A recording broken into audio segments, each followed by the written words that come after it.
I've been trying not to get into a lot of the groups in this bill, but I do regret not getting into this one because Amendment 198, it makes such good sense because politics is a fairly dire arrangement these days. A lot of voters have lost interest and don't trust us, and so actually getting people involved at local level is an excellent way of stimulating their appetite for more politics and at different levels. So I very much support 198. Now on 209, I quite like this, but somehow environmental issues just thrown in. You've got to say that, haven't you? You've got to say it. And I don't know, what does it mean? I would like it to mean a lot, but I'm not sure it means very much at all.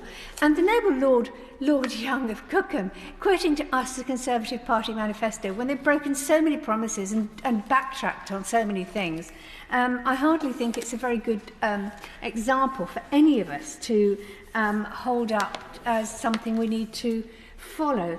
Plus, of course, his comments about the Green Belt are absolutely outrageous. The Green Belt isn't for people with gardens, it isn't for people with country estates, it's for people who live in inner cities, who have no gardens, who have no green space to walk about in. So the Green Belt has a huge value for them.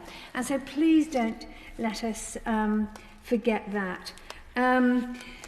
And then 211 from the noble Lord Lansley and the noble Lord Young of Cookham, for whom I have huge respect, by the way. He mustn't feel that my telling him that the Conservative Party manifesto might as well be thrown in the bin, well, as it has been actually by the Conservative Party, means that I don't have huge respect for him. On 211, again, it's about economic growth, and we went through this with the budget. Growth is not well-being. Growth is not prosperity. Growth is actually grabbing more and more of the Earth's resources, and it isn't something you necessarily want to keep promoting. If you're going to talk about growth, can you please talk about well-being? Can you talk about green spaces and environmental support, and not just constantly talk about businesses and inward investment and that sort of thing? Please try to remember we have a climate crisis, and it doesn't matter if you believe it or not. The fact is that the IPCC has published a report that was gone through by dozens of governments, hundreds of scientists. They all quibbled over it, but they finally came to a report that is absolutely devastating, and we really should be looking at that. And every time we put an amendment, we should have that at the back of our minds so that we're actually saying things that will help us for the future and help our children and grandchildren.